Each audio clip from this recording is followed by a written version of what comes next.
applause just to raise the energy in the room. A big round of applause for this fantastic session. Our special session with Seafarers, Shaping the Future of Shipping. Before I move forward, I'm going to, for the economy of our time, I'm going to request the panelists to join us on stage as we consider the matters to begin. I'm requesting all the panelists to join us on stage.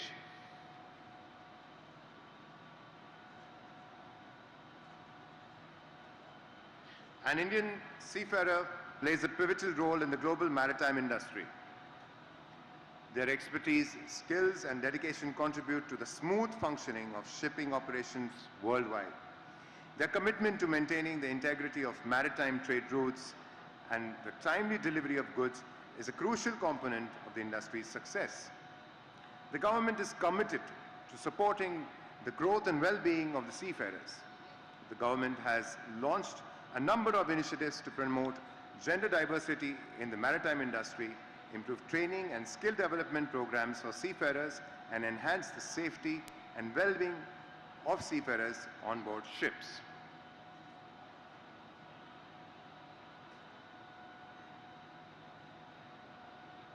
We will also be joined shortly by our Honorable Minister of Education and Minister of Skill Development and Entrepreneurship, Government of India, Shri Dharmendra Pradhan Ji. Any moment, as soon as he joins us, we start with the proceedings.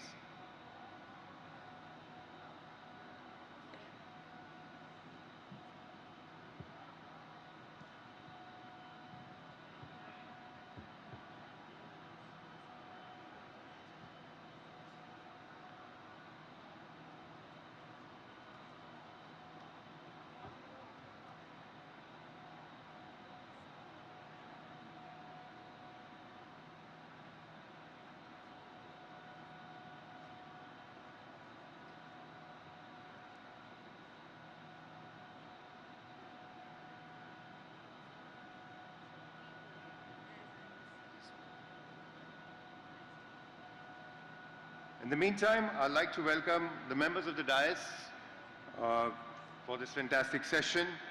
We have with us Dr.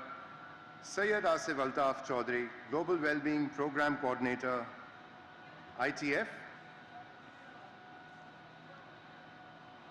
Captain Gajanan Karanjikar, MD, Cordelia Marine Services. Captain H. Subramaniam, Regional Head, Business Relations, the Ship Owners PNI Club, Singapore. Mr. Shravan Rivari, MD and that it had something to do with Mr. Captain Shravan Rivari's name. I absolutely didn't do anything. We also have on the dais Captain Mahesh Yadav, Director, Educational Training, Foreign Owners Representatives and Ship Management Association, that is FOSMA. Ms. Sharvani Mishra, Co-founder, International Women Seafarers Foundation. Mr. Mark Dickinson, General Secretary, Nautilus International. We also have with us Sri T.K. Ramchandran, Secretary, Ministry of Ports, Shipping, Waterways, Government of India. We also have with us Shyam Jagannathan Ji, IAS DG Shipping.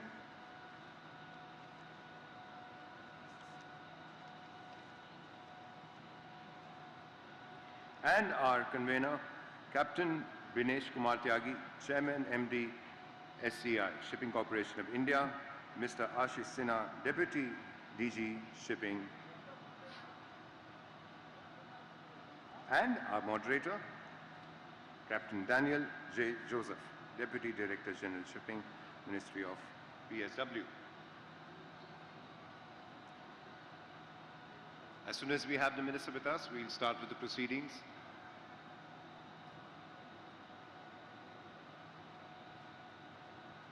This is a very special session for me personally too, being an ex-seafarer.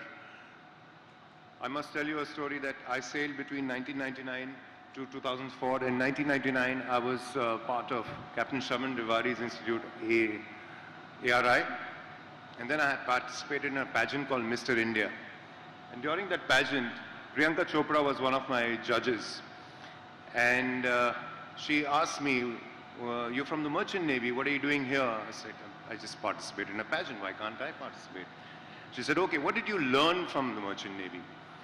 And she told me, tell me what you learned. And I said, the most important thing I learned from Merchant Navy was, in life it doesn't matter how fast you're going, it matters in which direction you're going. Because as sailors, if we are navigating a storm, we're always taught to move away from the eye of the storm. And I think that education remains with me even today. So I thank the Seafarer community for that. And on that note, join me to welcome our Honorable Minister of Education and Minister of Skill Development and Entrepreneurship, Government of India, Shri Dharmendra Pradhan Ji. We are pleased to have you amongst us, Shri Dharmendra Pradhan Ji. Shri Dharmendra Pradhan Ji is a dynamic and visionary leader. He is a strong advocate for youth empowerment and skilling. He has launched several key initiatives in the past to bridge the skill gaps for Indian youth. He is also committed to promoting education and research in India. He has also served as the Minister of Petroleum and Natural Gas and the Minister of Steel in the past. It is also a pleasure to have Shri T.K. Ramchandran amongst us as a seasoned Indian Administrative Service Officer of the 1991 batch, currently serving as a Secretary in Ministry of Ports, Shipping and Waterways. He has held various high-impact roles in the government of Tamil Nadu, including Collector and District Magistrate in Ramanathapuram and Viluppuram and Deputy Commissioner of Corporation of Chennai. May I now request Mr. Ashish Sinha, Deputy DG Shipping, to deliver the welcome address.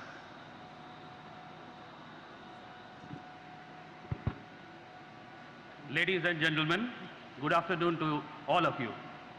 It is with great pleasure and immense pride that I stand before you on this auspicious occasion of the Global Maritime India Summit 2023 to extend my warm and hearty welcome to all of you. We have gathered here for a very special session dedicated to the unsung heroes of the maritime industry, the seafarers. Before we delve into our discussion, I would like to introduce the distinguished members on the dais who have graciously dedicated their time and expertise to this important gathering. Shri Dharmendra Pradhan Ji, Honorable Minister of Education and Minister of Skill Development and Entrepreneurship, Government of India. Shri T.K. Ramchandran Ji, Secretary, Ministry of Port, Shipping and Waterways, Government of India. Shri Shyam Jagannathan, Director General of Shipping, Government of India. Captain Binish Kumar Tyagi, Chairman and Managing Director, Shipping Corporation of India. Mr. Mark Dickinson, General Secretary, Nautilus International and International Trade Union and Professional Association representing seafarers. Dr. Saeed Asif Altaf Chaudhry, Global Wellbeing Coordinator at the International Transport Welfare Workers Federation. Captain H. Subramaniam, Regional Head, Business Relations, the Ship Owners P&I Singapore. Ms. Sharwani Mishra, Co-Founder, International Women Seafarer Foundation. Captain Daniel J. Joseph, Deputy Director General of Shipping. Captain Mahesh Yadav, Director Education and Training, FOSMA. Mr. Shravan Rewari, MD and CEO of Applied Research International ARI, New Delhi. Captain Gajanan Karnejekar, Managing Director, Cordelia Services. And Captain MP Bhasin, Managing Director, MSC Crewing Services. With such an esteemed group of individuals on our dais, I am confident that this session will both be enlightening and productive. Your presence here is a testament of your unwavering commitment to the seafaring community. I would also like to extend a warm welcome to our distinguished audience, which includes government officials, seafarers who have sailed the high sea, and also the future seafarers, representatives from various recruitment agencies and high officials from the shipping industry. Your presence here is a reflection of collective dedication to the growth and well-being of our maritime sector. Ladies and gentlemen, seafaring is not just a profession, it is a way of life. It is a life filled with challenges, sacrifice, and deep connection to the vast expanse of the world's ocean. The importance of seafarers cannot be overstated. They are the backbone of our global trade and commerce, and they bring us goods that keep our economics running. As we come together today, let us reflect on the invaluable role that seafarers play in the maritime industry. Let us recognize the challenges they face and work towards ensuring their safety, welfare, and professional development.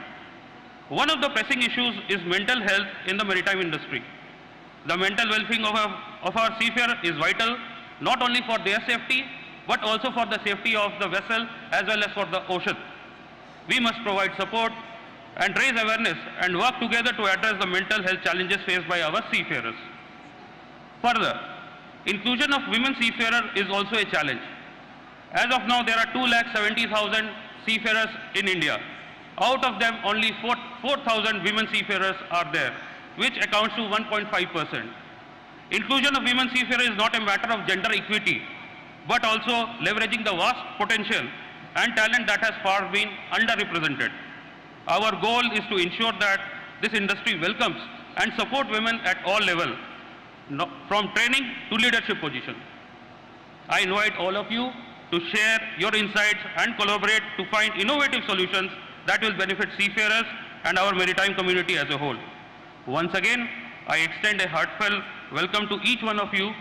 Let us make this session a platform for meaningful dialogues and constructive outcomes that will uplift our seafarers and strengthen the maritime industry. Thank you. Thank you. Thank you. Thank you, Mr. Sinha. I now request our convener, Captain B.K. Tyagiji, to kindly felicitate the Honorable Minister who is amongst us. A big round of applause for our Honorable Minister Shri Dharmendra Pradhanji, Minister of Education and Ministry of Skill Development and Entrepreneurship, Government of India.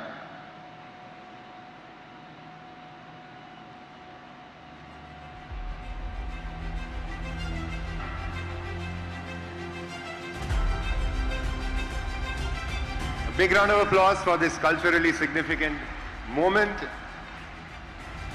I would request the dignitaries to step forward for a group picture, if possible.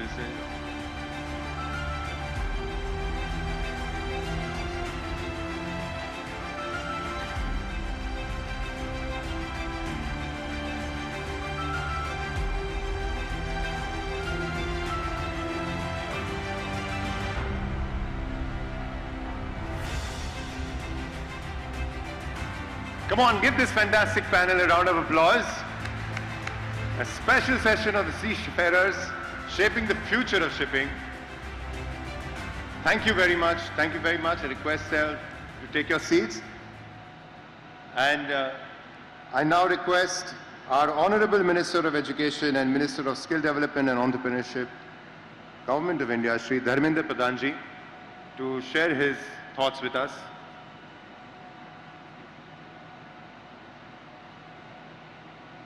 Ladies and gentlemen, Honorable Minister Shri Dharmendra Pradhanji.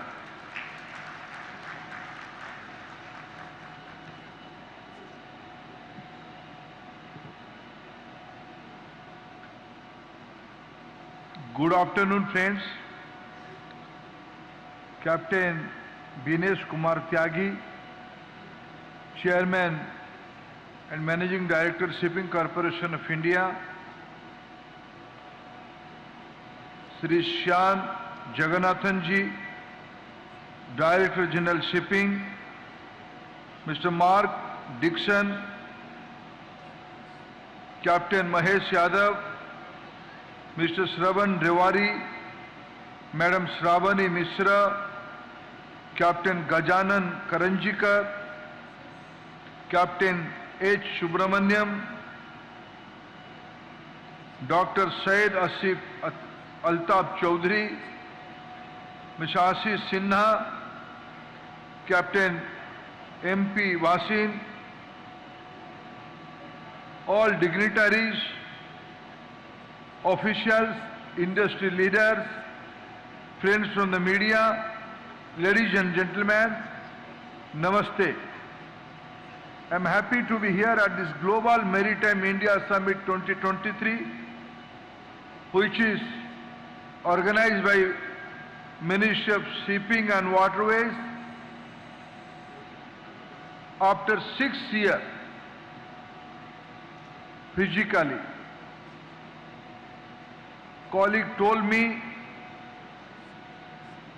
in 2021, due to pandemic, we could not organize physically.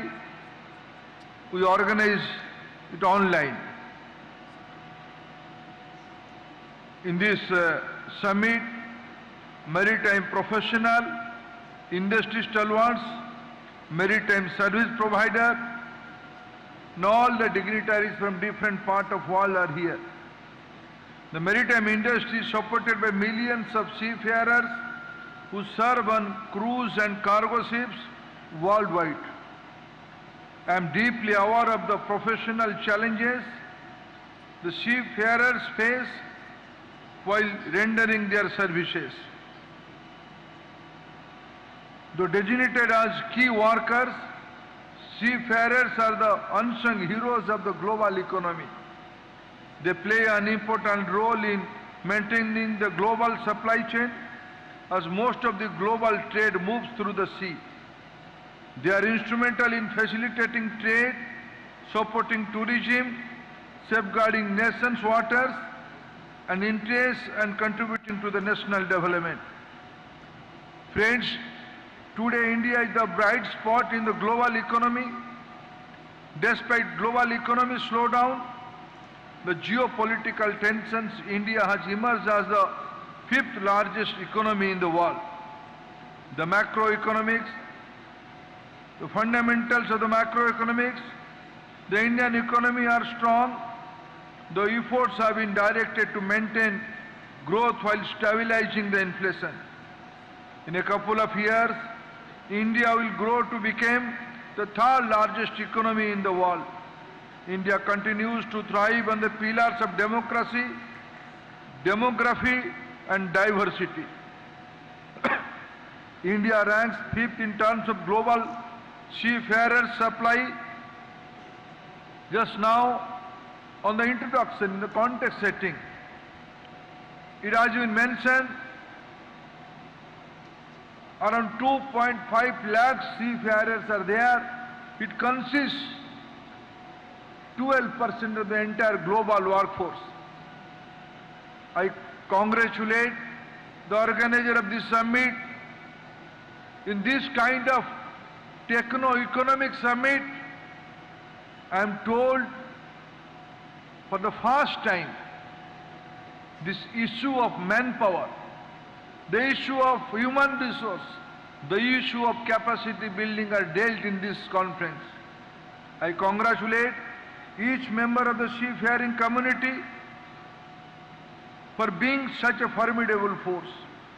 This phenomenal growth has been possible due to decade-long efforts of the government towards improving the standards of maritime training, increasing onboard training, improving in examinations and a certificate system, and facilitating ease of doing business.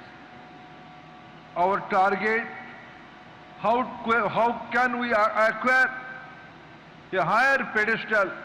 Our target is 20% of the global workforce in the seafaring community. Friends, I come from the state of Odisha, a state which truly remained the epicenter of the island and foreign maritime trade affairs since time immemorial. This being the interaction with the seafarers, I'd like to share with you the rich maritime heritage of Odisha. Odisha, or the erstwhile Kalinga, said to have diplomatic and maritime trade relations with China, Southeast Asia and Sri Lanka. The rich maritime heritage of Kalinga has also been acknowledged by Kalidas in his epic Raghu Vansham. He refers to the king of Kalinga as Mohodadipati, or Lord of the Ocean.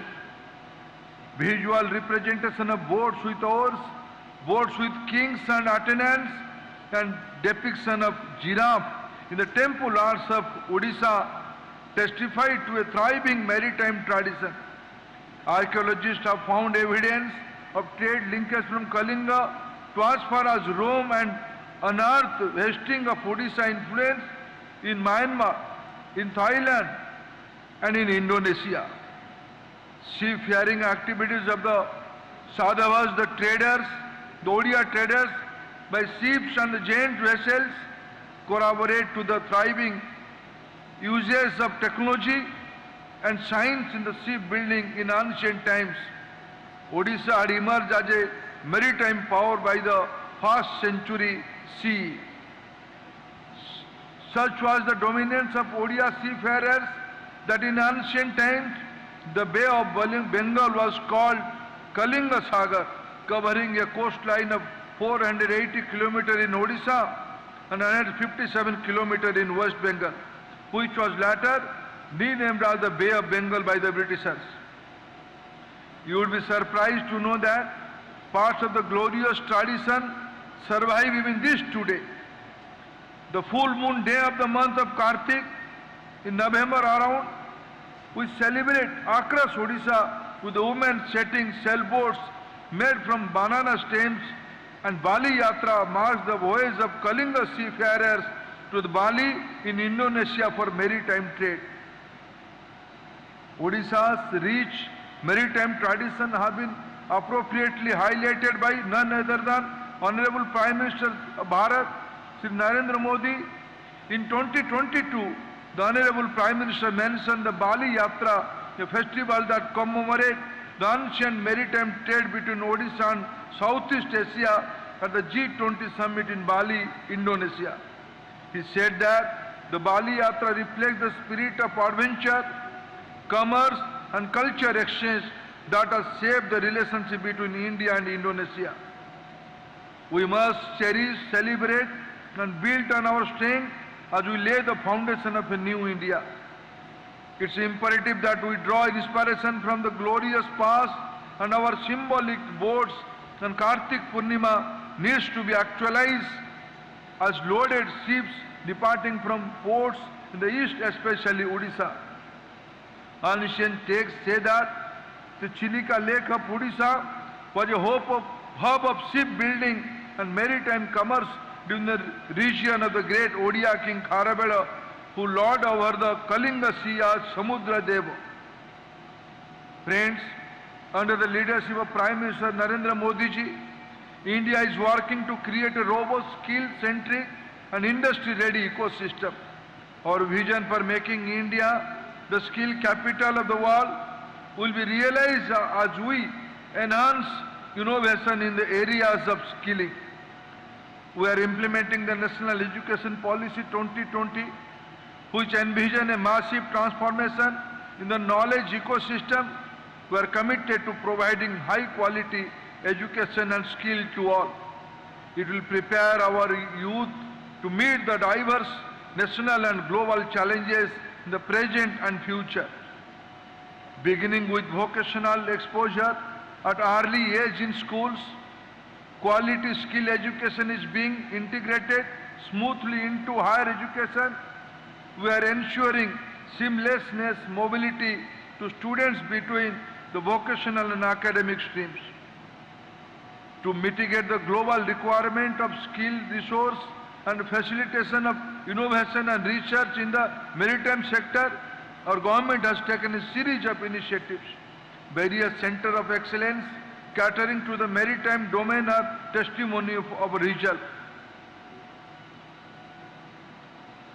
Friends, in the recently concluded G20 summit, Prime Minister Modi took lead among the global leadership to create a global skill map assessment.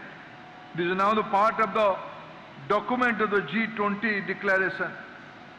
Our government is giving priority in the modern skills, in the future skills, especially the digital skills. As science and innovation is order of the day, seafarers are also facing challenges to upskill them, reskill themselves, and the new kind of skills has to be imparted to our youngsters. Standardization and equivalency is another area of priority by our government. Friends, since the transportation sector is moving fast towards alternate fuel, renewable energy, technology upgradation and digitization, we are mindfully to skill, reskill and upskill our human resource to make them industry ready. If I cite one statistics in front of you,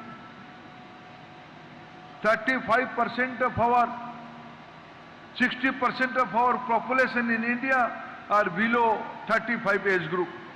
embracing technology advancement is of immense benefit of everyone, especially the seafarers, since they steer the voyage of world trade. Modern day vessels enable with the latest navigational system, communication tools, non-conventional fueling system require highly skilled operation for the safety and security of the voyage and human lives. Being a knowledge-based economy, India is going to be a major player in the 21st century. We should remember that without empowerment of women, the dream of a Vikasit Bharat will remain largely unrealized. The government is making concerted efforts in this industry to support women to achieve a fair representation. Also, the government is actively providing financial assistance and policy level support to facilitate the engagement of Indian female seafarers in the maritime field. Friends, the Global Maritime India Summit 2023 is a platform for stakeholders to collaborate on new ideas, discuss on regulations, and to create a better working environment through holistic development of the sectoral ecosystem, helping maritime sector record new heights. I am sure that the summit will play a crucial role in promoting the welfare, rights and recognition of seafarers who are the backbone of the shipping industry. I wish the deliberation all success. Jai Hind, Vande Bharat.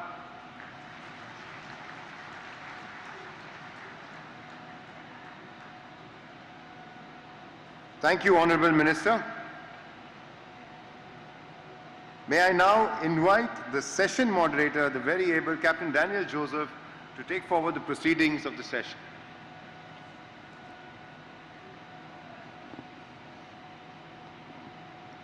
Yeah, good afternoon, everyone. Moving on to the next agenda, I straight away invite Dr. Syed Asif Altaf Chaudhry to present his view on enhancing seafarer well-being and safety.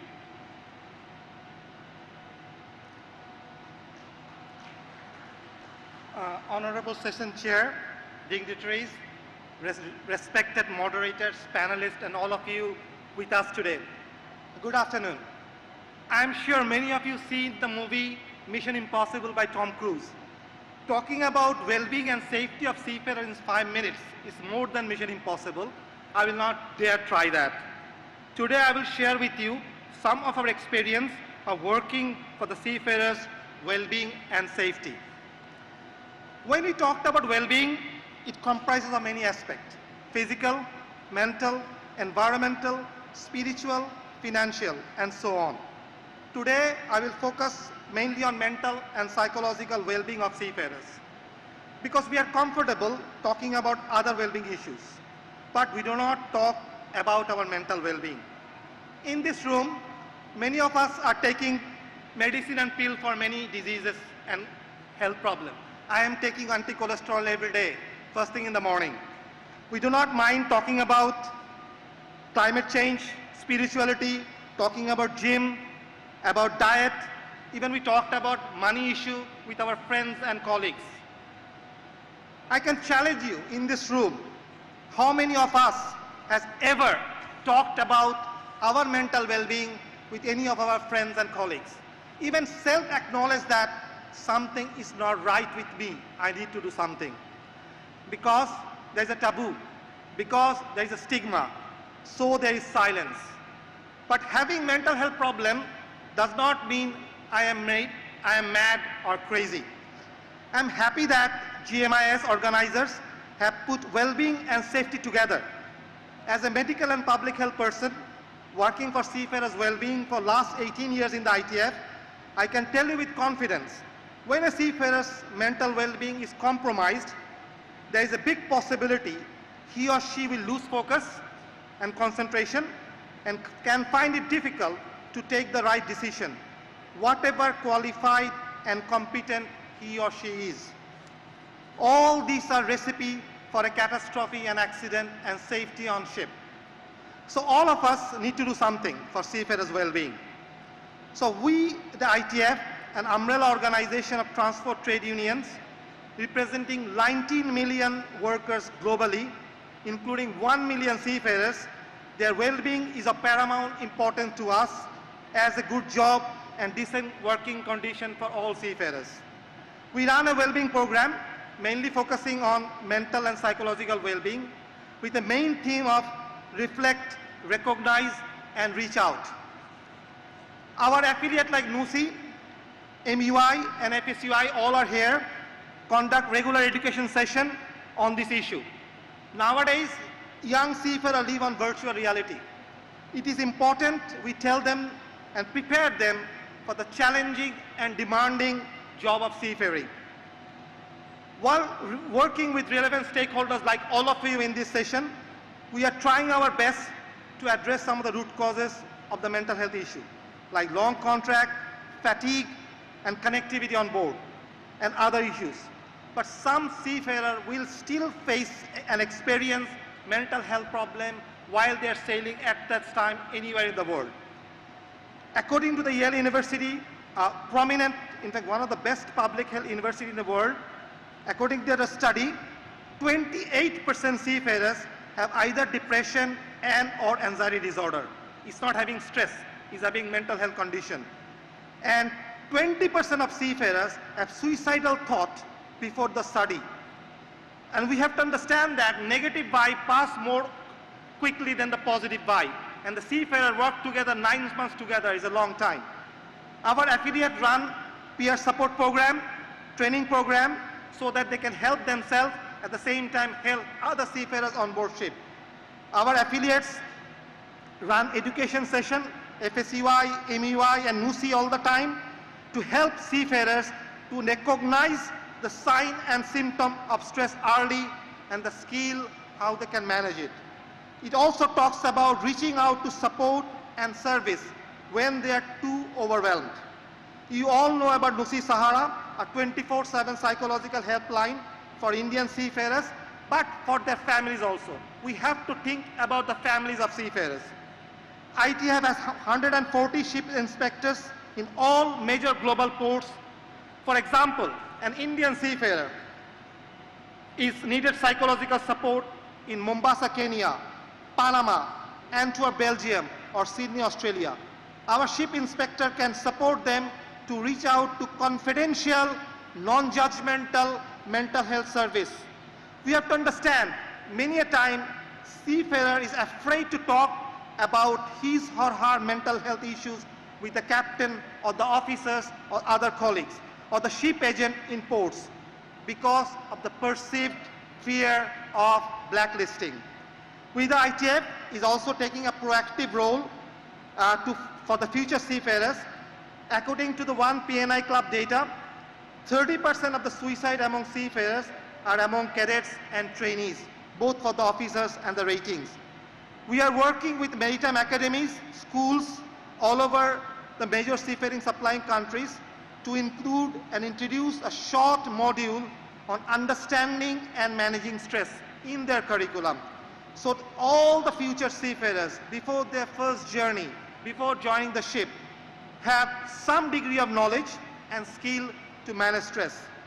Let us all work together to make a change, a big change, to make sure all the seafarers globally, including Indian seafarers, are healthy and happy. Thank you very much for listening to me. Thank you.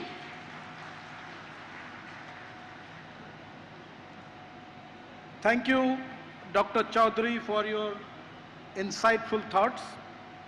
Now I request the passionate Captain Gajanan Karanjikar to share his views on empowering nation, seafarers' contribution as key workers to the national economy.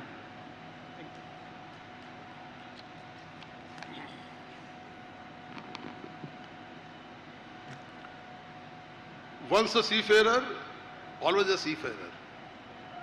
When I joined sea at the age of 18, somebody told me a story of Lohe Ka Pani. Probably it was about the iron tanks which contained the fresh water to drink for the crew and seafarers. And this is how you became a seafarer, by the hardship of the shipping. Respected Mantriji, Thank you very much for mentioning in all your skill amendment and everything else, the seafarers as unsung heroes. Special thanks for that. And other dignitaries on the panel, on the dais, and global seafarers listening to this speech of mine on a seafaring session about the empowering nation, seafarers' contribution to national economy and global sustainability. Each word is very important. Why? Because seafarers are empowering nations.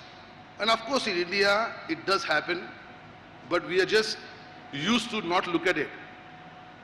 I'm deeply honored to stand before you here at the GMIS 2023 that brings together some of the brightest minds and visionaries in the maritime industry. Today we have gathered to celebrate indomitable spirit and incredible contribution of Indian seafarers to our nation's economy and world sustainability.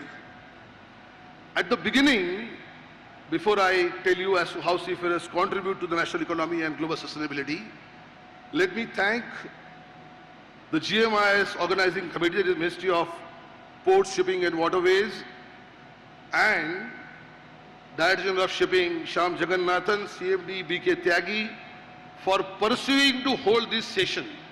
We had two MIS before, MIS 1, MIS 2. We didn't have a seafaring session.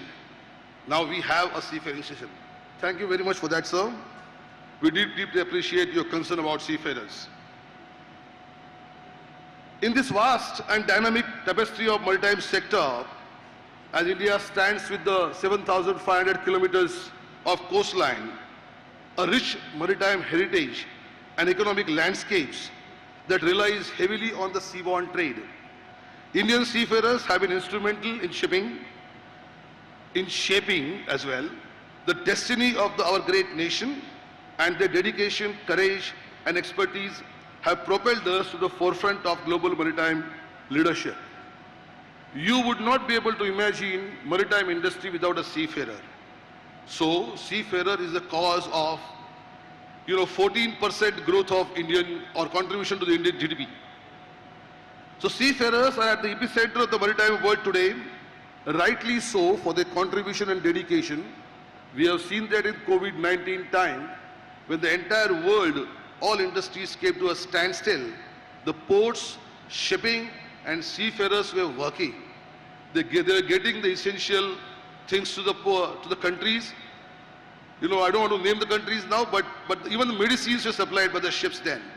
And that time, mind you all, why that unsung hero thing resonates in my mind again and again, it is because their contribution was not mentioned anywhere. So this is not done, and I would request Mantri ji to take this discussions from this seafarers session forward and declare seafarers as key workers. So let us begin acknowledging their contribution. What is the first contribution comes to our mind? A powerhouse of seafaring. We have just heard the numbers, 2,70,000 seafarers out of 20 lakh seafarers in the world. So it's about 12, 13, 14%. So that is the power India has to supply the seafaring, seafarers to the shipping maritime trade. Economic contribution. Guess a number in the last year's financial year of an influx of dollars coming from seafarers. 7.6 billion. And that's a huge contribution, I must say. It may not be as huge as Philippines, because Philippines supplies 30% of world requirement of maritime labor, where we are at only 12 or 13%.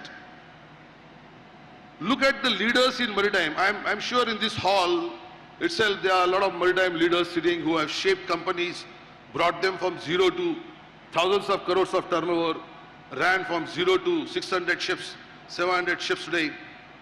So the entire maritime leadership today is of seafarers.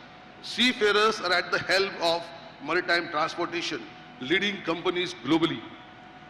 The seafarers also are supporting various maritime education.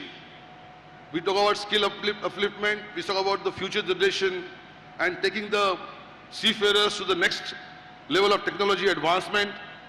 This is all is being done by maritime training institutes, and those maritime training institutes also are being led by the seafarers. The biggest thing the seafarers today leading with the decarbonization of shipping going to be a biggest challenge and a very quick challenge. Now the entire effort is being led at sea by my fellow seafarers because they are at the front runner of the entire measures adopted by the shipping companies to deliver the environmental responsibility. So seafarers play a pivotal role in ensuring sustainability of our ocean. Their commitment to following international environmental regulations on decarbonization, which is seen as urgent need, and embracing green technologies is crucial in protecting our maritime environment. Let us look at the future as we urge to focus on three critical things: technology and innovation, environmental responsibility, and skill development.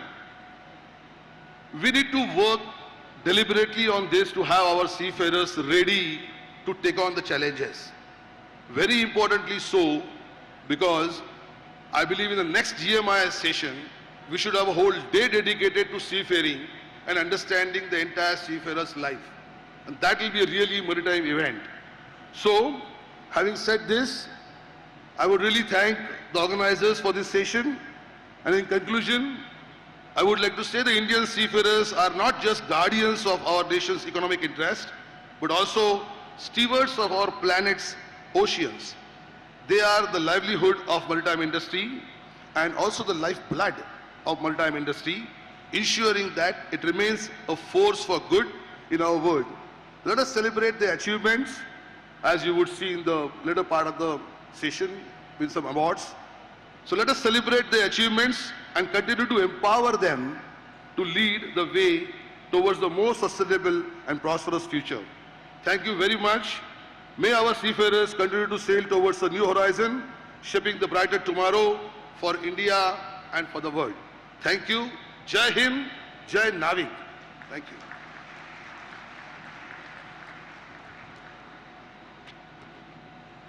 Thank you, Captain Gajanan, for highlighting the issues in your crisp, to-the-point speech. Now I request Captain H. Subramaniam to speak on the skill upgradation of seafarers. Good afternoon, everyone. And very apt, one heavy-duty master on the port side, one on the starboard side. So we are on an even keel. No seafarers, no shipping, no shopping. That's what we've heard for the last few years. And I think that's what we are going to resonate together. Before that, of course, respected members of the panel and my dear friends, I would like to thank, firstly, Honorable Prime Minister Shri Narendra Modi and his team for the fantastic vision in making today happen, and of course for inviting me here. Thank you to the Shipping Ministry and the Office of the Directorate General of Shipping for executing this vision. Thank you to my employers, the Shipowners P&I Club, who insure nearly 34,000 ships and strongly encourage participation in such events and collaborate for a sustainable and better future. Thank you, CMMI, and all our seafarers who have come here today to support this cause. And last but not the least, thank you to my parents, my family, and the Almighty. No, I have not won an Oscar and giving a speech over here, but this is to lay emphasis on the tagline of the GMIS 2023, which is Connect, Collaborate, and Create. My journey so far till this platform has not been a single Crusaders challenge, but actually it's been a group involvement of all my stakeholders involved, similar to shipping. Now coming back to shipping, it is a changing ecosystem with the advent of technology. Not to mention the concerns about seafarers. There are so many young people at the back over there, our budding generation, and they may be worrying that suddenly overnight they're going to become redundant because of autonomous ships. This is mainly because of a lack of understanding of autonomous ships. you don't have to worry, because I think seafarers are always going to be there in some form or the other to support the industry. Now, the definition of ships are changing. The whole definition and the role of seafarer is changing. New technologies, including cyber physical systems, environmental information perception, Internet of Things, IoT, cloud computing and big data. I can barely pronounce half these things. But when I speak to my teenage son and his generation, they say, chill, you know, it's easy, don't worry about this. And that gives us confidence with the advent of autonomous shipping. In 2017, the IMO initiated a regulatory scoping exercise for the use of maritime autonomous surface ships, or MAS as we're going to refer to them, and that was concluded in 2021. The outcome highlighted a number of high priority issues, such as clarification of the meaning of the term master, crew, and a new thing, responsible person, in case of remotely operated ships. It also identified the possible redesignation of a remote operator as seafarer. Now, my bee in my bonnet is, why doesn't it turn around and say redesignation or upskilling of a seafarer to include a remote operator? Do we really need a new player over here? We've got enough of our own people to upskill and man these. So that's something to take away. Now, instead of amending the STCW code, the IMO is now working on a MAS code pertaining to training of seafarers for autonomous ships. The mandatory goal-based MAS code is expected to enter into force in January 2028. It is essential that India has representation in the IMO MAS code working group to make sure that our interests are also protected.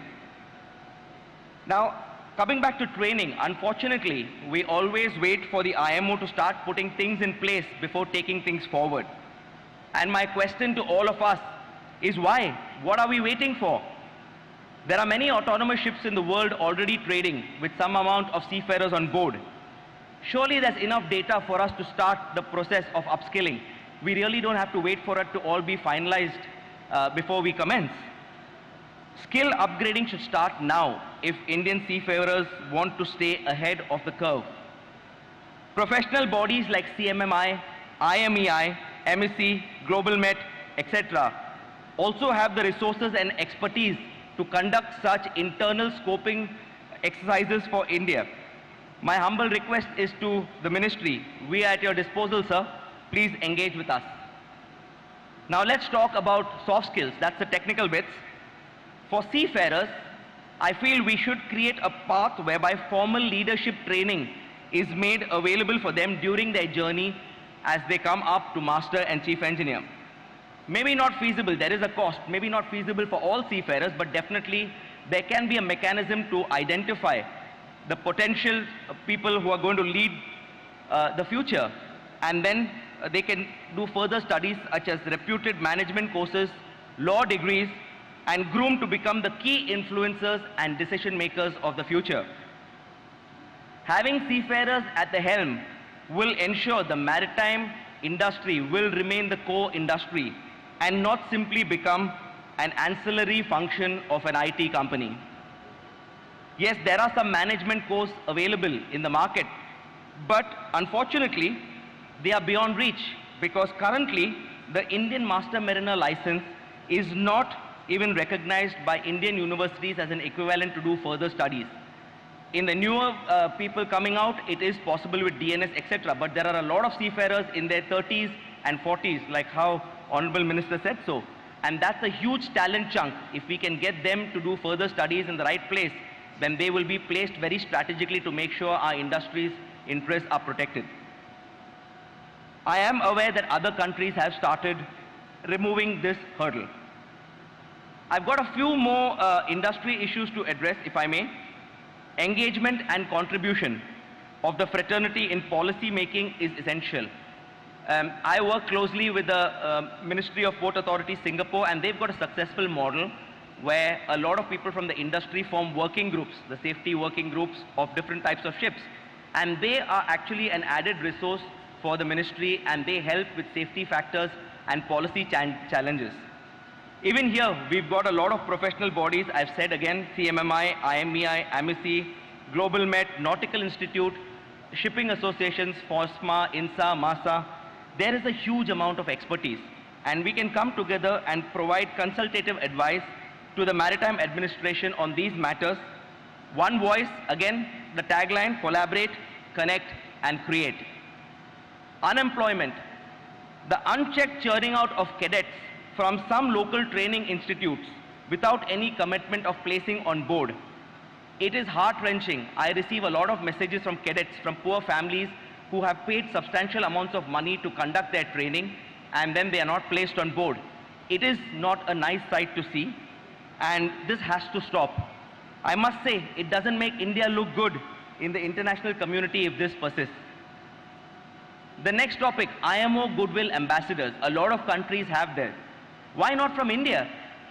We are a huge maritime nation, and I think we should nominate at least 4 IMO Goodwill Ambassadors who will then work with the IMO and represent India, the future generations, thereby painting Indian seafarers and the industry in good light.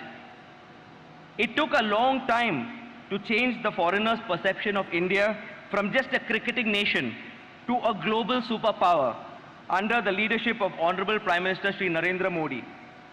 Was it difficult? Of course it was. Was it impossible? Absolutely not. And I think together we can. And on that note, I would stop here. Jai Hind, Jai Bharat. Thank you.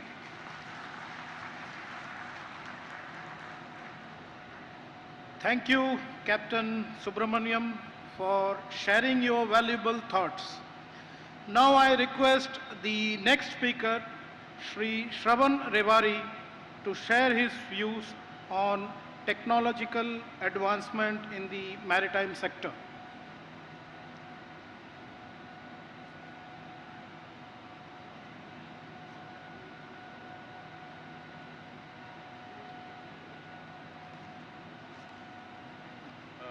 Respected Minister, all senior industry representatives, government representatives, everybody, thank you for having us here. I just thought, speaking to the audience, which includes youngsters, seafarers, as you move around the exhibition venue, you will find that there are lots of seafarers who've, you would find that many of the marine engineers and captains of the past are now in different positions in all different sectors of the maritime domain. So you will find historically people who were merchant navy, trained to be merchant navy officers, have found themselves across the spectrum, ranging from ports, terminals, inland waterways, dredging, logistics, supply chains, offshore. So there's a future that is built across all these domains. Some of the drivers which have been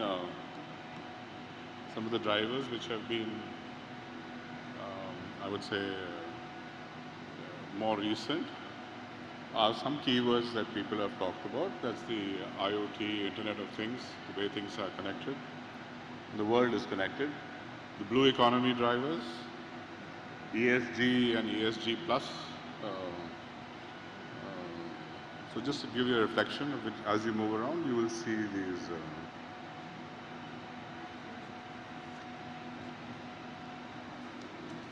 So to keep things a little bit simple, in terms of level of automation and autonomy, one can follow a very simple principle of which is sourced from 1c.org. It's a very simple approach to when things are hands-on, eyes-on, and minds-on, then moving to hands-off at times, eyes-on and mind-on, and then hands-off, eyes-off at times, and mind-on. And one progresses to where your hands-off, eyes-off, and mind off at times. In India, we do have, it'll be very interesting for people to reflect on this, not just in the maritime domain, but in life in general, and just see how things are progressing in our daily lives, whether it's being, cooking something in the kitchen or something that's happening in your industry vertical outside of marine. And you'll find several use cases where you would find that this level of transition is happening.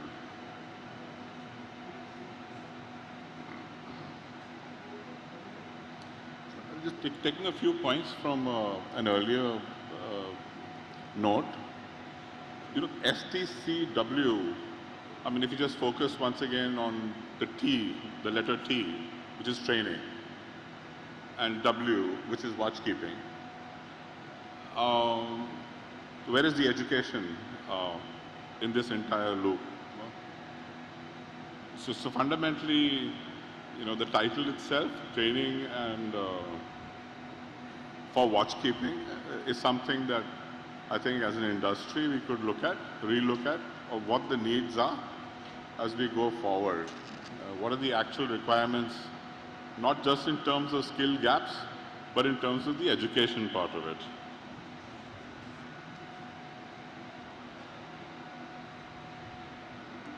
There's a few concepts that we've been working on and thinking about and building. And the boundaries between the real world and the digital world, they're blurring. So avatars will become more and more real. There'll be it'll become difficult for one today to say whether this is an original piece of art or it's something created by stable diffusion or an AI pixel algorithm that can potentially even be generative and creative in nature. So when you look at the stack, just in a physical stack as a facility, I mean, you'd have autonomous, then you'd have remote operations, and you'll have all your navigation systems, propulsion systems, process systems, etc., all housed into one kind of a framework. And that's something that is interesting and exciting for us. We've also learned that we need to be pandemic-proofed because these kind of disruptions may happen again. So in summary, I feel that these drivers that are kind of enumerated, besides normal operations, abnormal operations, etc., and people talk about ESG and decarbonization and alternate new fuels, these are things that people are well aware of, and we can see a lot of initiatives at the summit itself. But I think the G sometimes is not emphasized enough. And the G has to do with the governance aspect and the compliance aspect of things. So these are also areas that probably will come up and need to have some attention through our, as technology advances. You would find that immutability of records, digital ledging, and blockchaining of events and data that's gone through these systems will all be preserved and will continue to do so. So obviously I can take questions or we can take questions later. But at the end of the day, if you give a man some fish, you've given him a meal for a day. But if you teach him fishing, then you've given a livelihood. Thank you.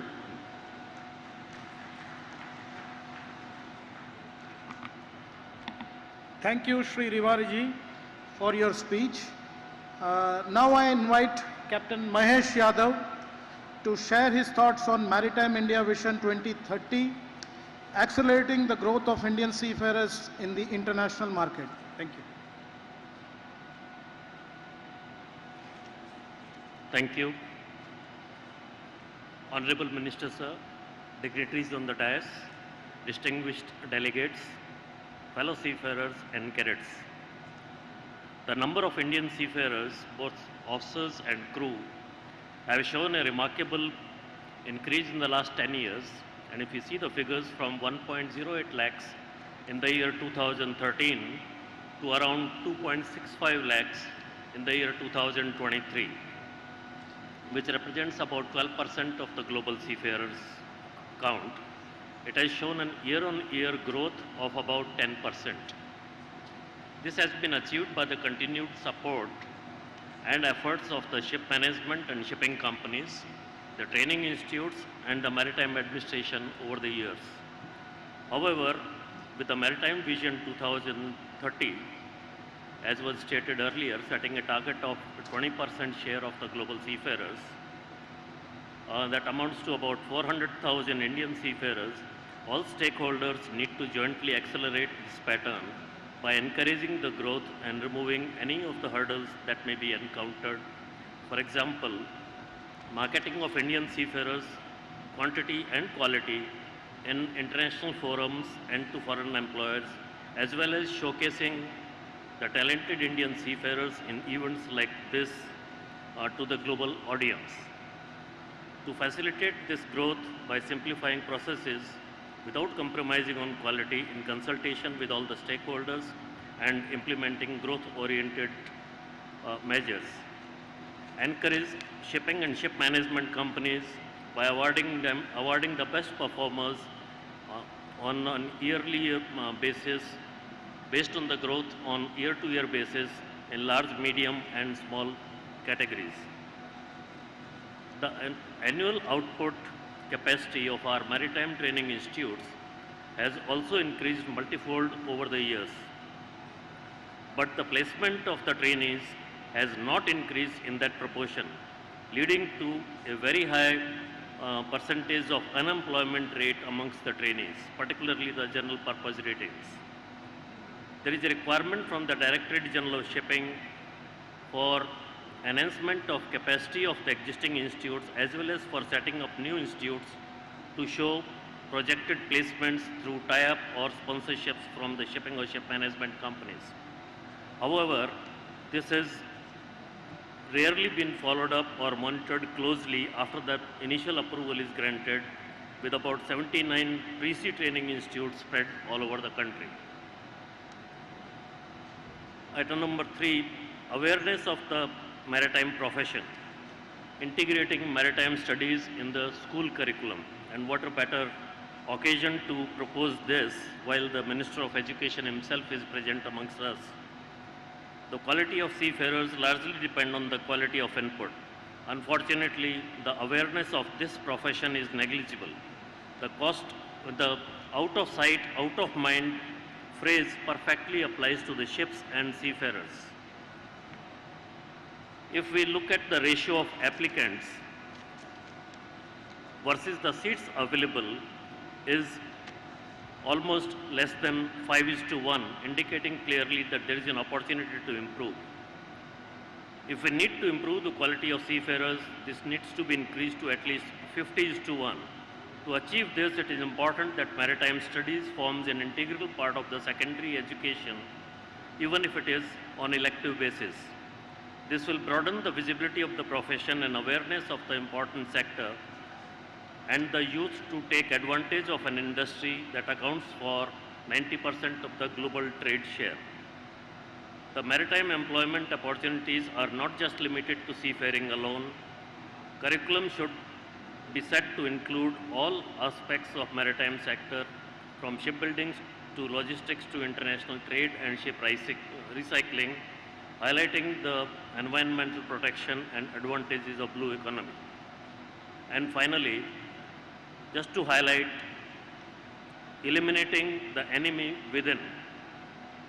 With the increase in trained but unemployed seafarers, the number of agents touting to secure placement have mushroomed all over the country, particularly in the smaller cities and towns. They lure the gullible youngsters with fraudulent promises and fake appointment letters in exchange of phenomenal service charges. This has led to a very negative perception of the entire profession and the impression that this is the new normal to enter into this service. We need to put stringent and transparent processes in place and to sensitize the candidates and their parents prior to seeking admission. The RPS companies giving assurances to the MTIs through tie-ups and sponsorship which they are unable to fulfill and honor needs to be stopped immediately. The Maritime Training Institutes need to take ownership of the placement of their trainees, and the quality of the training imparted should speak for himself in their placement record. And finally, I wish we are able to address these issues if we have to really go up to the target of 4 lakh seafarers in the year 2030. Thank you very much, and thank you for listening. Thank you, Captain Yadav, for your insightful thoughts. Now I invite Ms. Sharwani Mishra to share her valuable thoughts regarding woman seafarer, Nari Shakti in maritime sector. Thank you, sir. Respected dignitaries on the dais, distinguished guests, seniors, colleagues, and friends, I would like to begin by thanking the Indian government, the International Maritime Organization, shipping companies, and supporting organizations for their consistent efforts towards gender diversity. Sirs, madams, your efforts have reaped results. We are happy to mention today that nowadays we don't find unemployed women seafarers.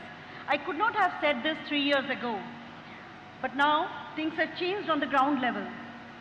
This transformation has happened due to the tremendous boost Indian maritime stakeholders have given over the past 5 years by way of scholarships and discounts in the training fee, increased rate of hiring, by adapting diversity-oriented KPIs. Thank you.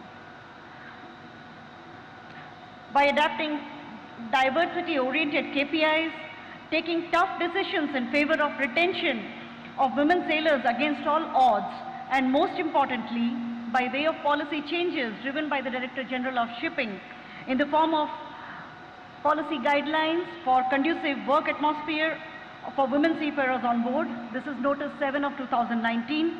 In the form of mandating the gender diversity training, this is Notice 1 of 2023. And the grievance redressal cell, which is now active. Despite this progress, we are still many years away from having at least one woman seafarer on every Indian flagged tonnage. According to the published data of DG Shipping, our active population of women officers and crew, excluding the hospitality industry, is only about 550. Theoretically, it may take at least 5 years to double this number, considering that we add about 120 officers every year. But practically, sustaining women seafarers has been a big challenge. While there are no barriers at the training level, for officers' rank at least, there is certainly a lack of general awareness about women in this profession. Many organizations, including us, have made several efforts to reach out to school, children, and parents to raise awareness about women in this industry. However, we have to admit that the penetration of these campaigns have been very low. We hope that the government can boost this awareness drive to encourage more girls to apply into the maritime training institutes. While demand for women seafarers has increased substantially over the past couple of years, this drive has also pushed many companies to hire without having the right level of maturity or policies, processes, structure, or adequately trained onboard and shore staff to handle the gender diverse community. The percentage of women seafarers worldwide is merely 1.2, and if you count the officers alone, it will reduce to 0.5%. Therefore, it is not surprising that most of the 250,000 sailors in India that we boast about have never sailed with female seafarers. The social atmosphere on board is traditionally seen only men. And when we introduce women into this environment, particularly with Asian cultural background, we naturally see social issues on board that have a threefold impact on the women's sustainability in sailing profession. First, this can be a deterrent to ship owners and managers due to the commercial impact. Second, it discourages women seafarers from continuing into this career. Third, they impact the general social understanding of women sailors, sometimes reinforcing the stereotypes. To support the sustainability of women seafarers, it is crucial to provide a 360-degree training to both ship and shore staff, especially to the top management. Companies should adopt best practices both on board and ashore, and regular audits should ensure the implementation of these practices.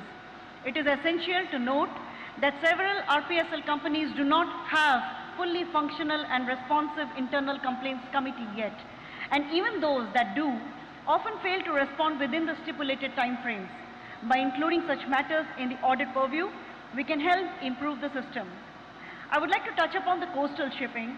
Over the past 2-3 days, we have witnessed the ambitious targets set out by the coastal and inland waterways industries in India.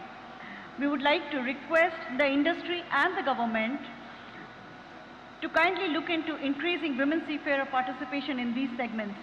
While the coastal vessels may have limitations by way of accommodation, but most of them can accommodate women seafarers. Coastal shipping allows us to stay close to our families as a preference of many women seafarers during various career transition points. This would also help the coastal owners to achieve their diversity goals and incremental manpower goals. We all probably know deep within our hearts that gender diversity is not a policy, it's not a KPI, it is a culture. This culture extends far beyond our professions and reaches into our homes, our upbringing, and shaping our society. We have already set forth this journey of creating an inclusive and equitable maritime industry. Our progress may seem slow, but it is steady and resolute. It will test our patience as we continue these efforts year after year to drive this cultural change. We hope to be able to walk through to a point where the existence of women-centric organizations like us is not needed anymore. Thank you. Thank you, ma'am, for your kind inputs. Now I request Mr. Mark Dickinson to share his viewpoints on Seafarers, torchbearer of global trade.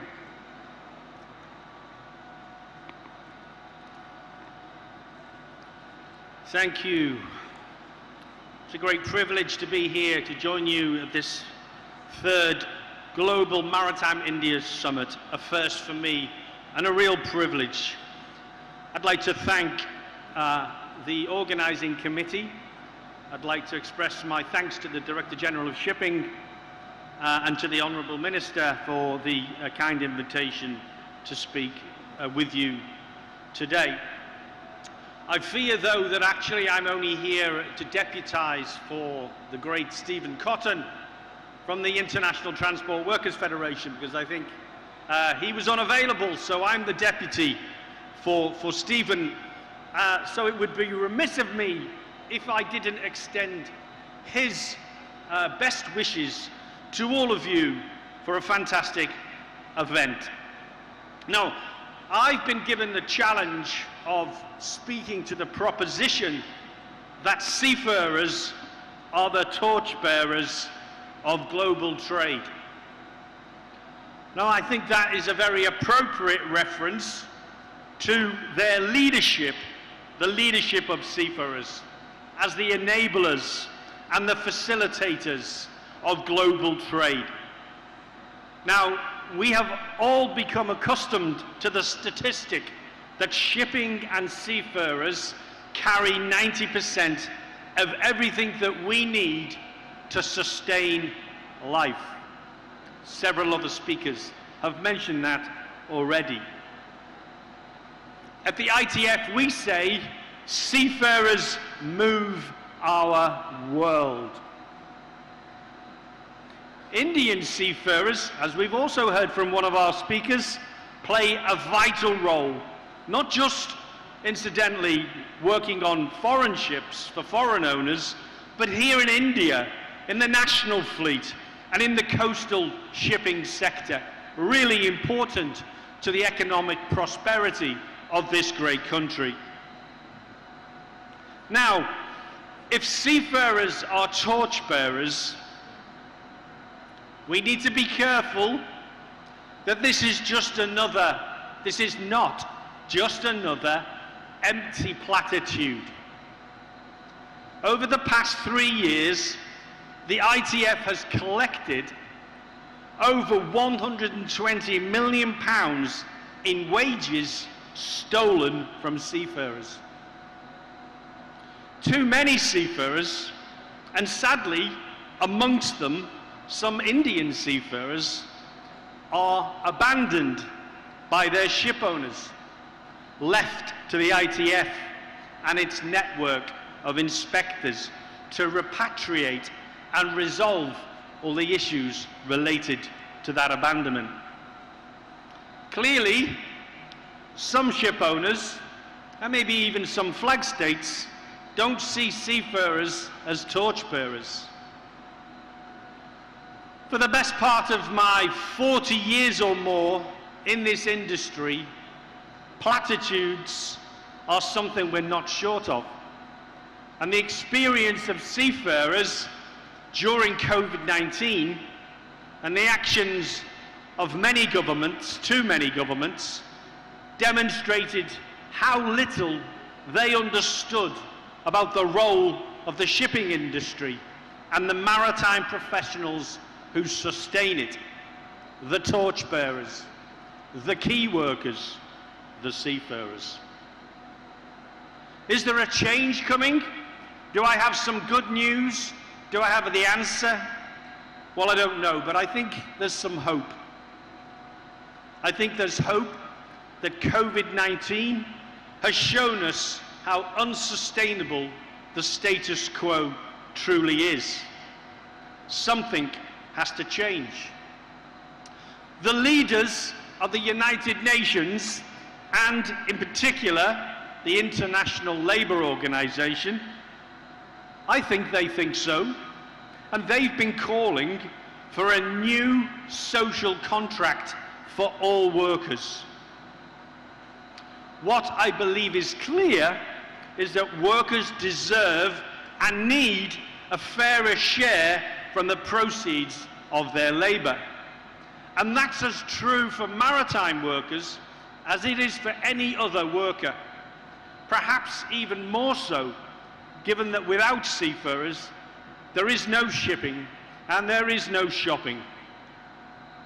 Now, colleagues, in Manila earlier this year, at the first conference hosted by the Global Partnership that was established last year in 2022 by the International Transport Workers Federation and the International Chamber of Shipping and the International Maritime Employers Council, we jointly called for a new social contract for seafarers.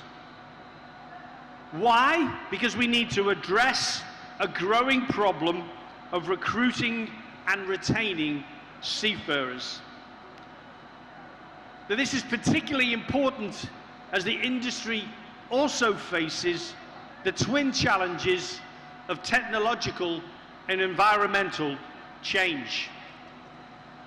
What you'll often hear people talk about is the just transition, the upskilling and the reskilling of our maritime professionals.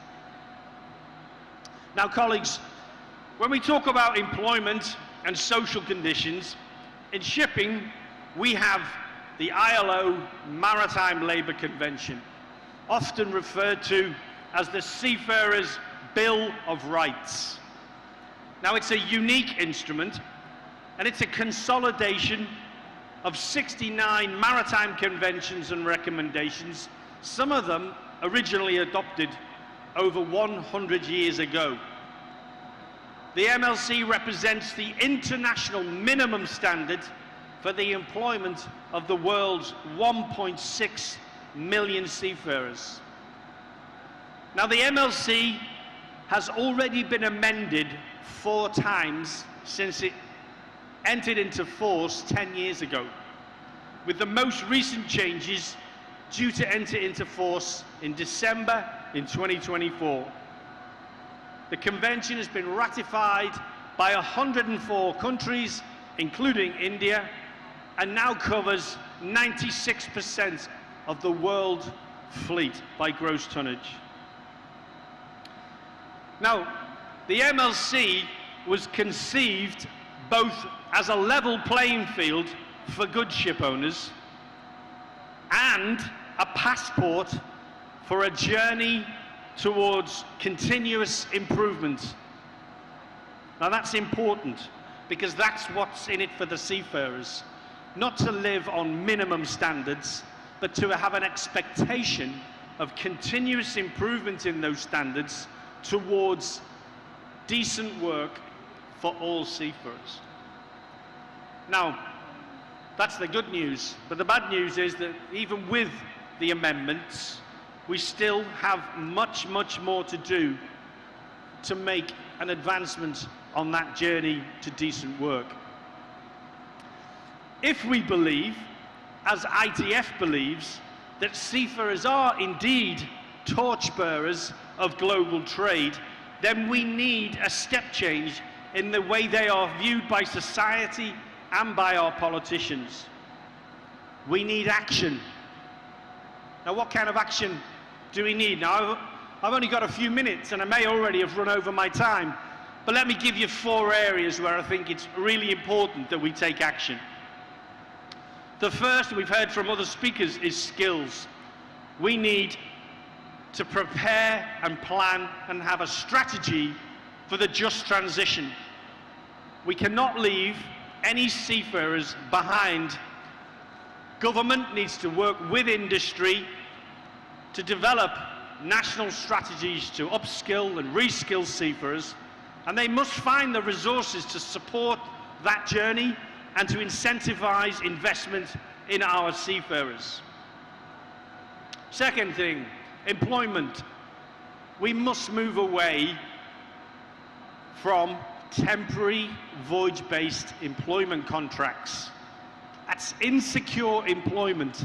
We need permanent contractual employment of seafarers. Third thing, fatigue. We need an overhaul of the hours of work and rest regimes that see seafarers routinely expected to work over 90 hours a week. 90 hours a week. We need to reduce tour lengths. Maximum under the MLC is currently 11 months. And if we do that, it will help support a better work-life balance. My fourth ask, we need to work on social connectivity. The industry needs to move much more quickly to improve internet provision at sea. It's an absolute necessity. How anyone can be serious about recruiting and retaining young seafarers, there are many at the back of the room, I'm sure will confirm. I've got my note to finish. It's really, really difficult to understand how you can expect to recruit and retain if you don't make internet available at sea. Colleagues, seafarers are torchbearers, they're moving the world, they are key workers. It's time they were treated as such. It's time for a greater emphasis on promoting a diverse and inclusive workforce, one free of discrimination on all grounds. And one last message, please, to all the young seafarers at the back of the room. I wish you all the very best. You've chosen a fantastic career, but my one piece of advice before I get thrown off the podium is join your union. Thank you. Thank you, Mr. Mark, for your long and passionate speech.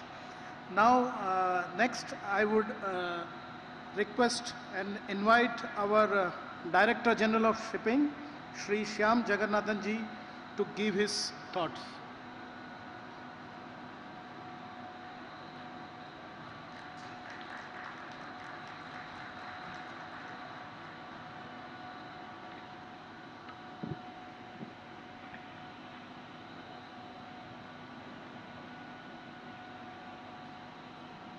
Shri Dharmeshwar Pradhan ji, Honorable Minister of Education and Minister of Skill Development and Entrepreneurship, Captain Dinesh Kumar Tyagi ji, Chairman and Managing Director, Shipping Corporation of India and Convener, Co-Convener and my colleague, Shri Ashish Sinha ji, Deputy Director General of Shipping. The eminent speakers today who have participated.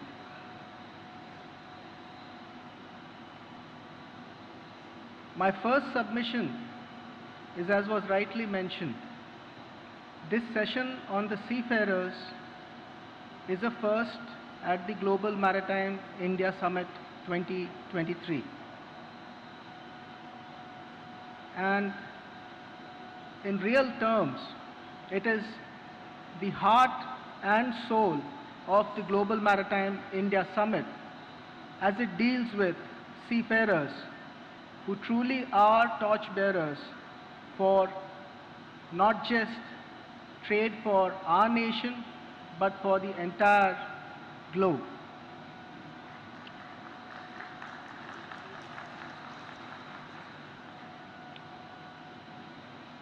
The Maritime India Vision 2030 outlines an increase from the present 12% contribution to the global pool of seafarers from India to the level of 20%. And the Maritime Vision for Amrit Kal, which was launched at the GMIS, builds on the same.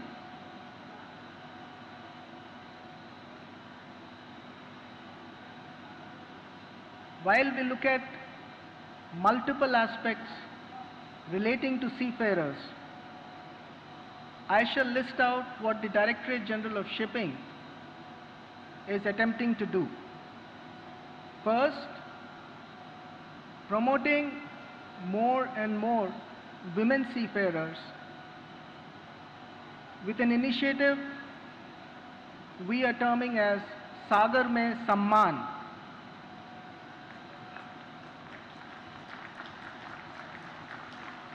It is honor at the seas for a lady seafarer when she goes on board a vessel. She feels respected, honored, and feels that there is zero tolerance for any manner of harassment in the work environment. Addressing the issue of physical and mental well-being,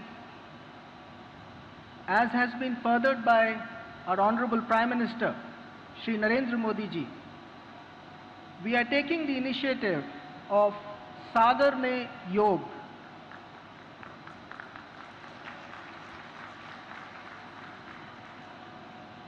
We are bringing the life science of well-being of our cultural traditions and incorporating yoga as an integral part of the course curriculum, both for trainees and also for on-board seafarers. The Directorate General of Shipping is primarily concerned with safety at sea. We are also stressing on the initiative, as has been propounded by the International Maritime Organization, of Suraksha Pratham, Hamesha, meaning safety first, always. And to further this, we want to bring forth a learning management system and an extremely interactive module which informs seafarers in their own language what care and protocol for safety first at sea should be undertaken. I would also like to explain that the Directorate General of Shipping is working towards an effective grievance redressal so that seafarers have minimum hassles with regard to their documentation, be it INDOS, be it CDCs, be it BSID, be it any issues such as onboarding, issues related to wages, issues related to grievances. We at the Directorate General of Shipping firmly believe we are at the service of seafarers. Mr. Shravan Rivari had spoken about leveraging technology.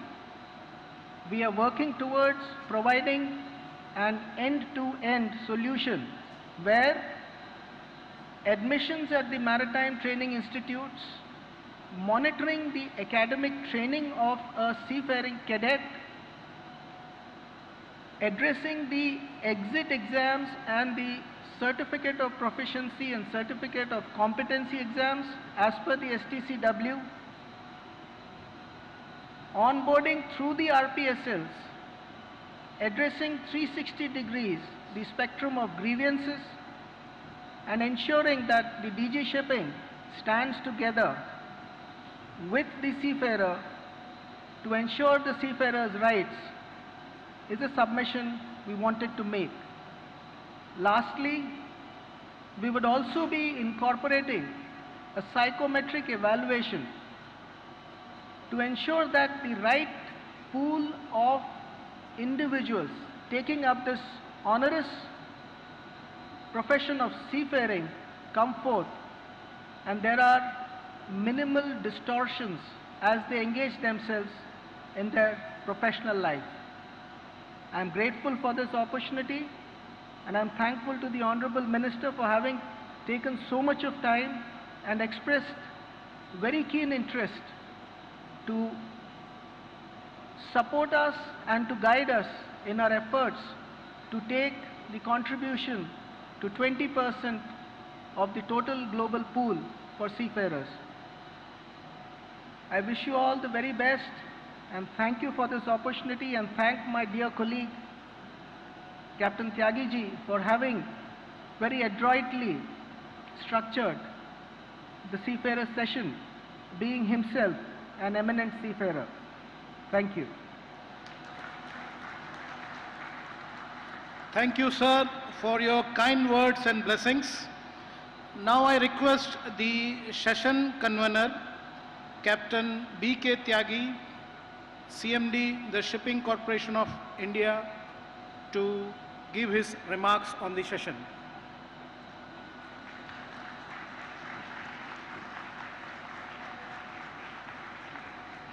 Respected Sri Dharmendra Pradhan ji, Honorable Union Minister, friends on the dais, seniors and the young cadets of the dais, and many seafarers who are connected today through social media like YouTube, Facebook. I welcome you all. We have been preparing for this session since long, and our ministry is very well committed for the cause of seafarers. This is a simple evidence of that in the entire 3-day sessions, all the sessions are related to the business, for the technology and for other areas.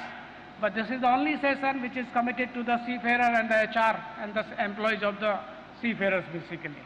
So this is the commitment from our ministry and the government of India, and we as a shipping industry, we should take full advantage of this conducive environment to grow and take this industry ahead. Context setting, in fact, entire hall is full, many cadets are there, and we are grateful to our Honorable Minister Sri Dharmendra Pradhan ji, who has come himself here. He has given us a lot of guidance. We were having some discussions also, and we assure Sri Dharmendra Pradhan ji we will take his instructions further forward. Some of the takeaway points from this last one and a half month preparation, the discussion what we had today during this session, which we will discuss with the DG team and other stakeholders, and definitely will convert into an action report.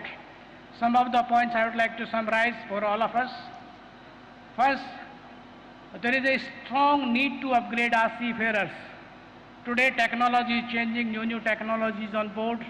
Now new fuels are coming, that is the need of the hour.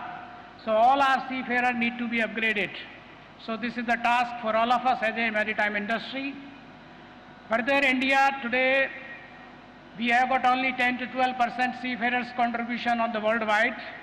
As a part of 2030 Maritime India Vision, our target is 20%, and we all are working towards this. Further, already this vision for 2047 is already launched by Honorable Prime Minister Shri Narendra Modi ji, and our target should be 22, then we have to go up to 40 or 50% to supply as the entire world. So we all have to gear up for this, and let's make united, combined efforts to achieve this. As a practical problem, if we see on the one side, in India we have got a lot of employment, a lot of youths, they want to join this profession. And as a ship owners, we know there is an acute shortage of seafarers in all ranks today. And this is not only in India, entire globe is suffering with the certified officers. So there is a need on one side, there is a possibility of supply, but in Indian system specifically, there are some bottleneck in between. So we as an industry, with the help of the regulator and with the help of our ministry, we have to sort out those blocks which are in between so that there is a free flow of seafarers. After doing the training at the various MTI, seafarers are waiting for the seaboard training. And I think that is one of the biggest blocks which we need to address as a industry. Coming back to the Nari Shakti, again the vision of our Honorable Prime Minister. In shipping also we are working towards this. Currently we have only 0.5%. Now our target is taking this to 2 to 3% and in future 5%. And as DG Saab has already announced, Sagar Mein Samman, this is one of the steps towards this. Last point I would like to add, we as a country, we as a maritime industry, with the help of the regulator, Director General of Shipping, we need to create an ecosystem where we can attract young talent from our country. There is no dearth of the talents. We get them into the industry, we train them, and we prepare for the new technologies. And they should be working in an environment where they should not be finding any problems, their mental well-being, and we have to support as an industry so that they can nurture and they can serve this country. And as one of our speakers has said, seafarers are the backbone of this entire trade. If shipping does not work, half of the world will freeze and rest of the half will basically starve. This we have seen during the COVID pandemic. I think, sir, this was the only industry where all seafarers were working 24/7, and shipping was the only industry which never stopped during COVID also. And this all seniors sitting here in this hall, they are witness to this. They have moved the special flights and kept this shipping propeller and the country economic growth and the entire world economy running. With this, I would like to thank all of you. Thank you very much. Jai Hind, Jai Maharashtra. Thank you, sir, for your speech. Now we'll be moving on to the next agenda, which is the exchanging of MOUs. There are 5 MOUs. The first MOU is between the DG Shipping and the Yoga Institute. The Directorate General of Shipping has taken up initiative to introduce yoga in the lifestyle of seafarers for their mental well-being and for their stress management. In this regard, DGS is entering into MOU with Yoga Institute. May I invite Sri Shyam Jagannathan, DG Shipping, and Rishi Jayadev Yogandhra from Assistant Director at the Yoga Institute for exchanging the MOU.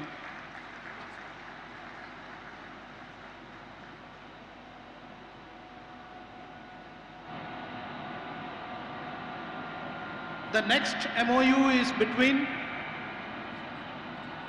Shipping Corporation of India and Wärtsilä India Private Limited for green projects and environment at a projected value of rupees 50 crores.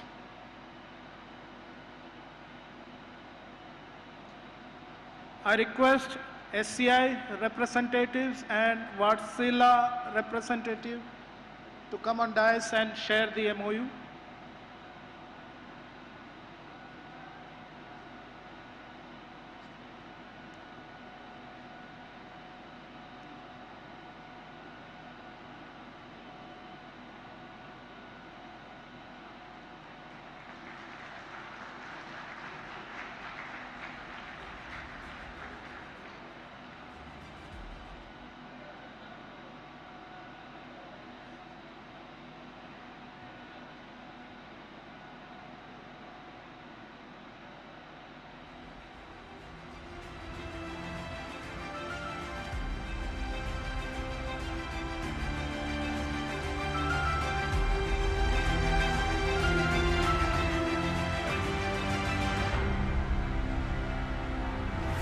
The third MOU is between Shipping Corporation of India Limited and Tata NYK Shipping Private Limited, Singapore, for transportation of bulk cargo at a projected value of rupees 175 crores.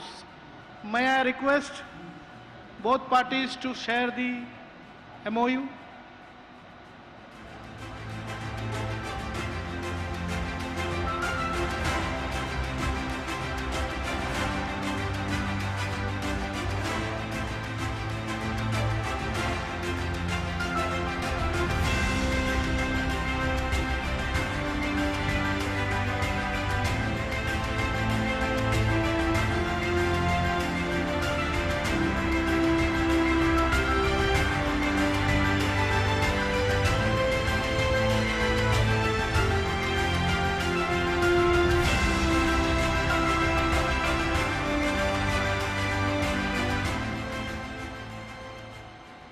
The next MOU, the fourth MOU, is between Center of Excellence in Maritime and Shipbuilding versus CTech.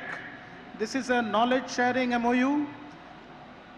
It is for customized training courses in maritime and shipbuilding using the design software, digital twin and AR/VR capability available with CHEMS and experienced design engineers of CTech. I request to share the MOUs.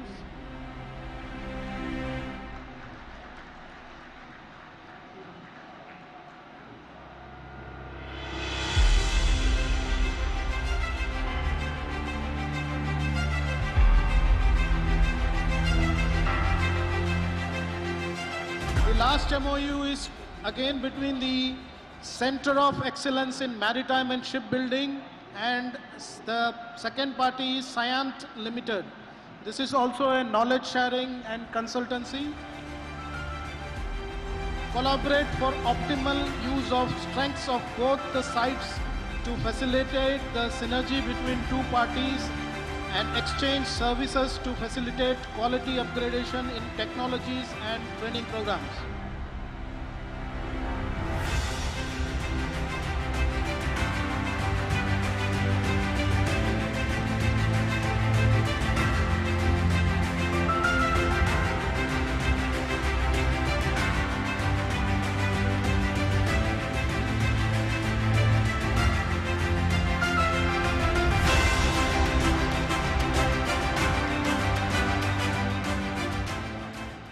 Moving on to the next agenda, the Director General of Shipping envisages to increase the percentage of women seafarers with a concerted effort and institutional support.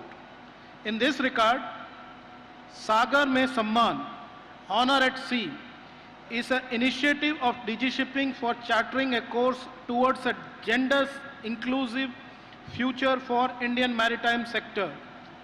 I urge the distinguished guests on the dais to kindly release the pamphlet.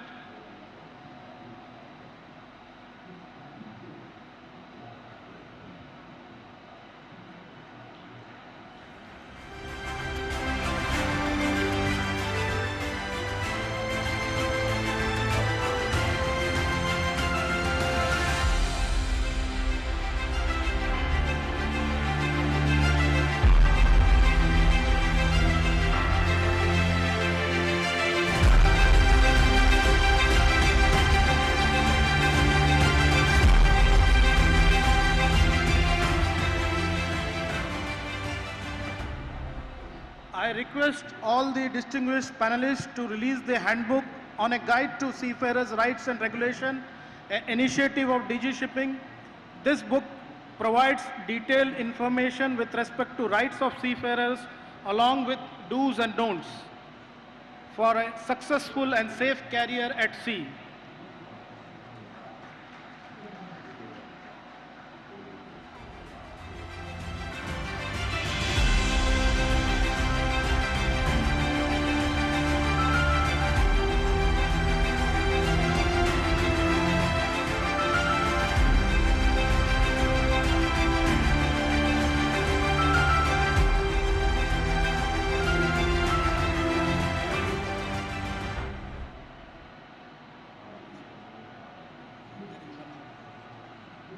Okay, moving on to the next agenda, there will be a facilitation award.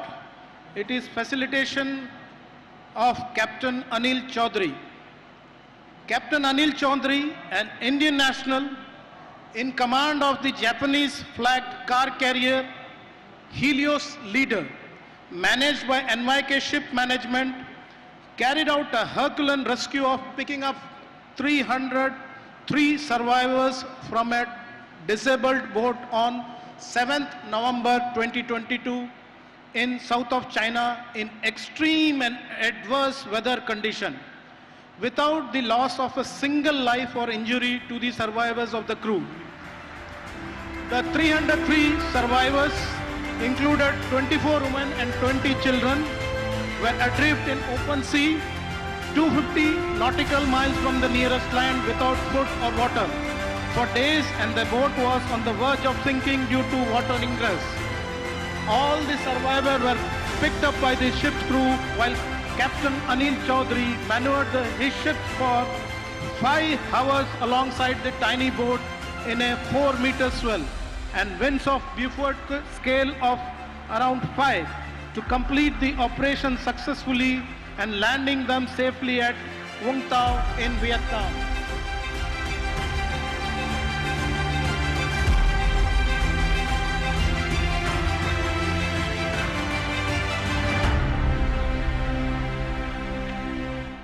Thank you, Captain Daniel Joseph. I'll now quickly request our convener, Captain Binesh Kumar Tyagi, Chairman and Managing Director of Shipping Corporation of India, to present the mementos to our esteemed panelists.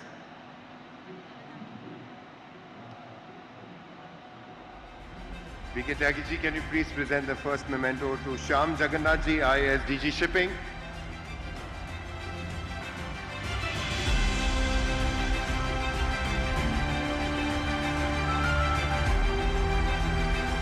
The next memento for Dr. Saeed Asif Altaf Chaudhary, Global Wellbeing Program Coordinator, ITF.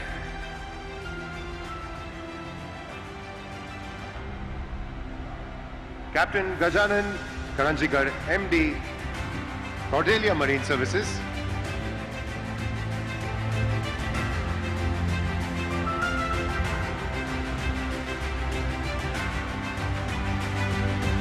Captain H.S. Subramaniam, Regional Head, Business Relations, the Ship Owners P&I Club, Singapore.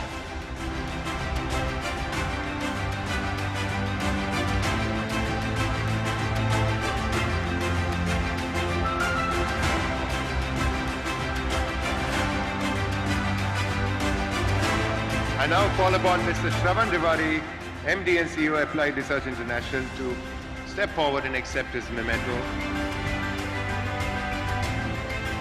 followed by Captain Mahesh Yadav, Director, Educational Training, FOSMA.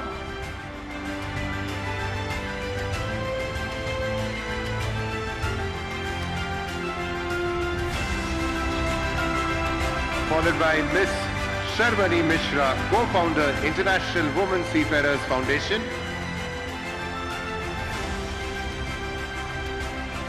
And our esteemed international guest, Mr. Mark Dickinson, General Secretary, Nautilus International.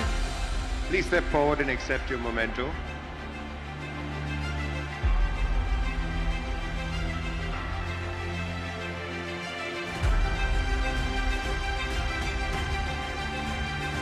Also requesting Mr. Ashish Sinha to step forward and accept his memento. Mr. Ashish Sinha, Deputy DG Shipping.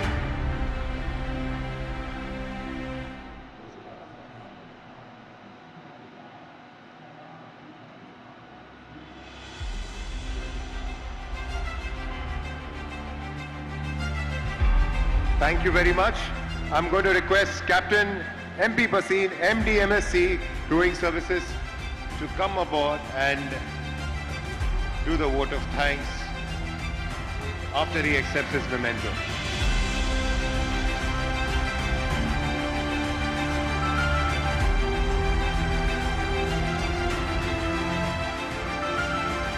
Captain MP Bhasin जी, आप बहुत comfortable हो रहे हो, आपको vote of thanks करना है, please आ जाइए. And the house is waiting for lunch. Good afternoon, everyone. Manya Shri Dharmendra Pradhan Ji, Honorable Minister of Education and Skill Development, our Director General of Shipping, Shri Shyam Jagannathan Ji, Captain B.K. Tyagi, CMD, and Chairman, Shipping Corporation of India, and all panelists on the dais. Our sincere thanks on behalf of our convener and the GMIS 23. सिर्फ दो शब्दों में to say thank you is not enough, but the time is the essence. So I would like to take another 1 minute to highlight India here. Especially I would like to address our Honorable Minister. Sir, you are a Minister of Education, you are a Minister of Skill Development. They say double engine की सरकार. Sir हमारे को इसी की जरूरत है. ये seafarer का session है. And as a seafarer, we urge you, we request you, please put some sort of curriculum in the school book for the seafarers. And I want to hear a big round of applause from everybody so the message reaches. Sir, we would also like to advise the audience and everybody. आज के दिन जो India has progressed so well ahead that in the IMO MEPC under the leadership of Shri Shyam Jagannathan Ji and our Chief Surveyor Ajit Sukumaran, the 90% of the IMO guidelines published were pro-Indian, as per the guidelines given by India, has been adopted for the world. Sir, today, the world's largest vessel is fully manned by Indians.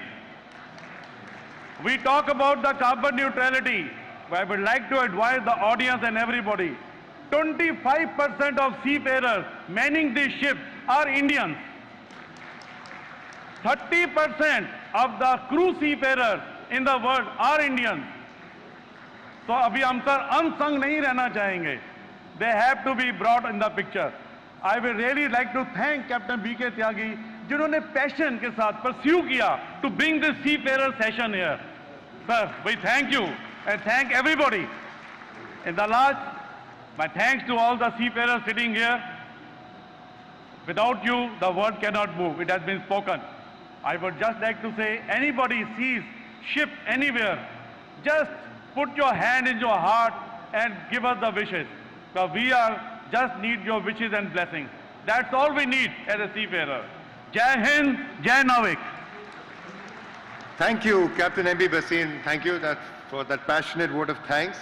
I would now request all the panelists to join us for lunch. The session is over. And I'll request the delegates to join us back here, right here, for the valedictory at 2:30. Don't be late. We have Shri Devendra Fadnavis, Deputy CM of Maharashtra, Shri Piyush Goyal, Minister of Commerce and Industry and Textiles, Consumer Affairs and Food and Public Distribution, Shri Bhupendra Patel, Chief Minister of Gujarat, Shri Ajit Pawar, Deputy CM of Maharashtra, in attendance, along with the other honorable ministers, right here. I would also request the delegates to collect their kits from the registration. Just show your badge and please take on your kits. And we'll see you right here at 2:30 after lunch. Thank you for making this a fantastic session. Thank you.